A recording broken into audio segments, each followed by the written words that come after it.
What's going on, guys?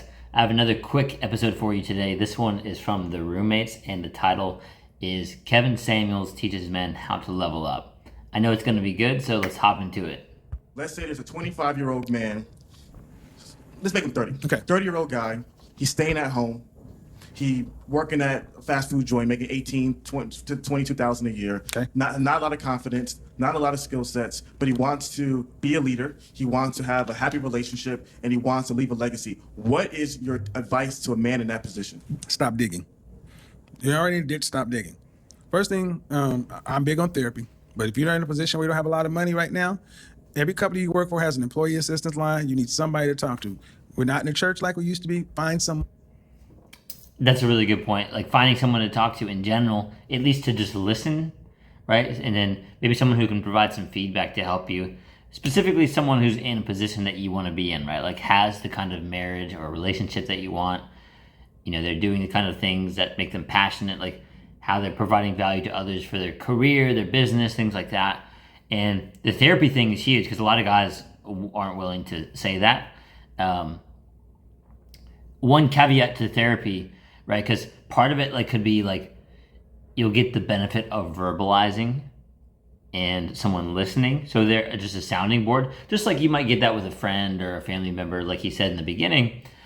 The other part of this can be a little bit tricky because you hear people talk about how they've gone through therapists, which basically means that they haven't found one that has given them the tools to navigate their situations and either heal or get past those things, right? Like so basically they continue on with their cycles, and the therapist is more, some of them are more so listening and not really providing an added level of value, like how to get through the situations with the trauma or whatever it is that you've experienced, or actually how to heal them, right? So you can now officially have healthy relationships from now on. And one side note to that is a lot of people get addicted to like the self-help and healing stuff. Some situations you actually have to be in the feeling and the relationship or dating to grow and learn from it. Because what you'll do is you'll keep reading a book, going to therapy, taking the course, blah, blah, blah. And then you'll go start dating someone, get into a relationship, and those feelings are going to come up again. And because you haven't felt through them and acted like a different person in those situations, you might self-sabotage if you don't figure out how to navigate it correctly. So that situation, there's two versions of you. The one that might self-sabotage or get close to it. And then there's another one that will feel through it, figure it out, and have a really healthy relationship, assuming it's with a healthy partner or a healthy candidate for a partner, let's say. So that's a really important note on therapy, right? Because you don't want to be I think going to therapy for different reasons can be helpful. And it's interesting, right? Because you can have a therapist that kind of keeps you there. Like you're more so just like paying them and they're not really helping you. Or there's a therapist that actually helps you. And there's definitely a big difference. One who's a consultant pro bono.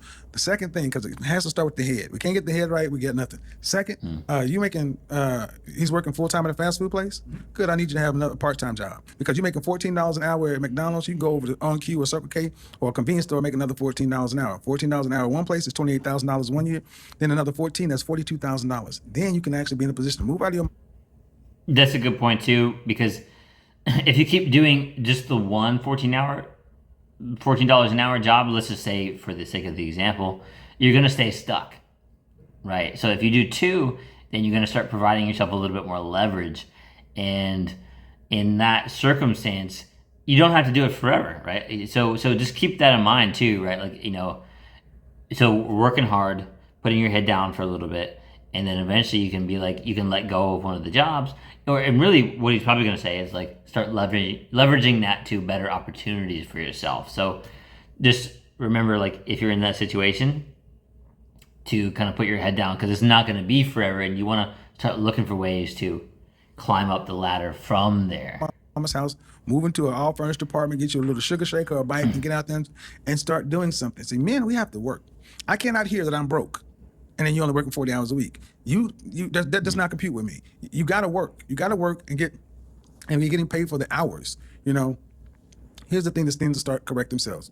Once a man puts himself in a position where his head's a little bit on straight, and it does not have to be perfect. You can't wait till this is perfect. You got to do all these things at the same time. Start getting your head on, getting your head together, get the hours up, and then you have to get a skill set. College ain't for everybody. It's not everything everyone needs. Get a trade. There are plenty of things to do. What is going to be useful? Get a trade in something. And just something worth mentioning here, I've talked about it before, but it's not just working hard, right? Because the 40, 80 hours, 120 hours, right? Like that's cool for a little bit, right? Like respect, right? To those people doing that, because look, like construction is hard, 12, 16, 18-hour days. Healthcare workers, doctors doing that, which isn't good for their health, which is ironic. None of them are really getting paid enough, and they need to leverage into a better opportunity if they want to, right? If they really want to be a construction worker or really want to be a doctor and they're in those circumstances and they like it, perfect. If they don't, then that's when they need to start leveraging that into a better opportunity and not staying stuck, right? Because it's not just hard work, it's working smart as well. Remember that, because at the end of the day, you could work hard your whole life and be stuck in that same situation. It's going to be useful. We have to get back to where we value blue collar labor. I'm a big proponent of blue collar. I call them blue Henrys. The white collar. Break down what does Henry mean for people who don't know. Henry is high earner, not rich yet. That came from Forbes. And see, the white collar men get all the shine, but white collar men, it's a longer path, takes more to get to the end, and most small business owners are blue collar: plumbers, electricians, HVAC technicians, truck drivers who own a logistics firm. There's a lot of opportunities. We mentioned Gary Vee. He wasn't a great student. He's a multimillionaire and owns one of the most prolific social media firms in the world. Get your head right, get your money, get you some sort of certification or skill to where you can actually start making yourself of use, because fast food is not a long-term thing. Then you got to start networking with other people and start working together. When you work with a group of people, one of the reasons So learning a high income skill like sales or something else. I mean, you can easily look them up online. Like there's a lot of YouTube videos talking about those sorts of things, but something with a lot of leverage, like a lot of people find value in, right? Because like if you know sales, like you're going to be really well off for a long time. And there's another point that he's making here I just want to catch. my career went the way it was is because I was with a group of 7 people to where we all moved each other up. Oh yeah, not just focusing on yourself, King. Because that a lot of guys isolate when they do that, and they get into the monk mode and they don't hang out with anybody. We're social creatures, and we need to basically create our circle of like, you're the sum of the 5 people you're around the most, hang out with the most, allowed to influence you the most. So if you don't have a good circle, you're going to have to start changing that, right? So like the whole like isolating yourself thing is not a good move, right? Like maybe for a really small amount of time, but in the long term, like there's a small benefit to the isolating yourself, like getting things sorted, your plans, blah, blah, blah. And then you have to start putting yourself around the right people, because you actually find that that's going to help you a lot in terms of advancement in these different areas. I only want you in the house sleeping, showering, and on the bathroom. And there's no reason to be at home. You got to get the work done, because here's the thing. Do that for at least 5 years. Put your head down, work your butt off, and you will look up and the rest of your life will be brighter possibilities. You have more potential and brighter possibilities you ever thought you could have. Or if you continue to do what you do, you're going to continue to get what you got. And now you'll have no one else to blame but yourself, because at least now. Basically, he's defining crazy. The definition of crazy is doing the same thing over and over and expecting a different result. You've been given the direction. Now, from that point on, you make adjustments. But I'm a big proponent in your rat pack, your group of guys you hang around with, mentoring and coaching. But those 2 things require resources and money. Everything else I gave you is just up to you. That's the underlying thing. But if you are doing your work, following your why, your life will be fulfilling enough to where you can, whatever you attract, you'll attract like-minded people. And you'd be surprised that women are even drawn to that. But it doesn't have to, women should not be the reason. They should be the add-on. They're the help me. They're there to be, I hate to use this term, but I will. They're an add-on for you. And see, One important point about that is making it so you're complete. Like you're not being completed by a woman, right? Like you've created such an amazing life that the woman is the cherry on top.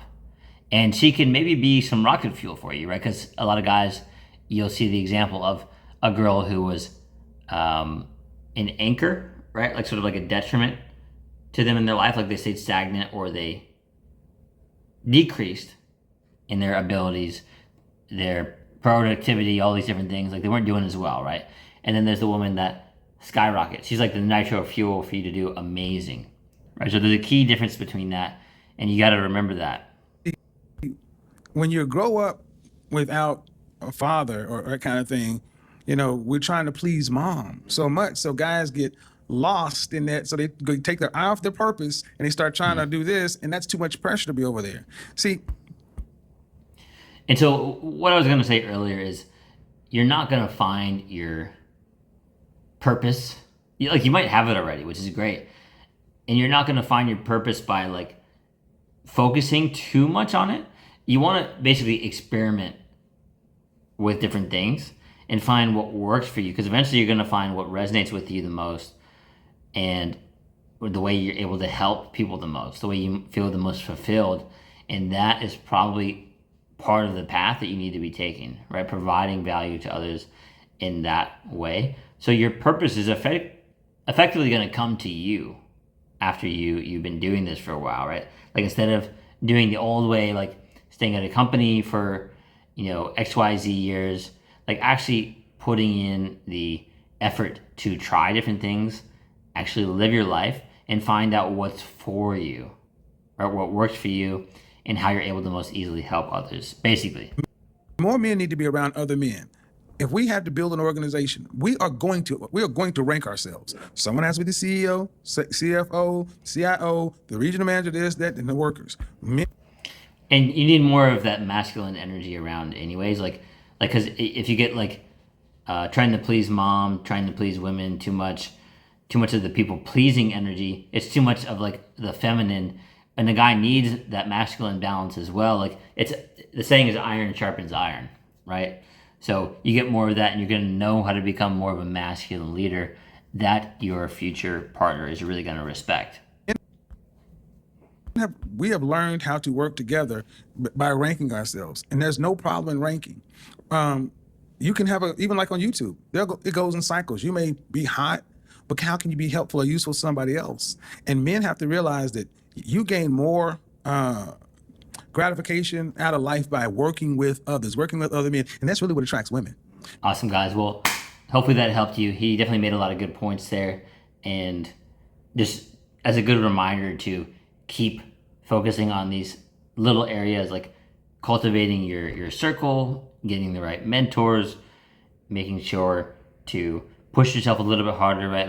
Like maybe you do need to take on like an extra like hustle or side job, and one key thing to say there is like you don't want to be the guy who's doing that forever, even if you're a CEO of your own business, because you can be working 120 hours your entire life and never get to the point where you probably started the business because you wanted money and time freedom, maybe to start a family one day, if we drop the ego behind it. So just remember that, like you want to be making these lateral moves so you can become, like bring your future self to you faster. Well, outside of that, I hope you guys enjoyed the video. Thanks for watching, and I'll see you in the next one. Peace.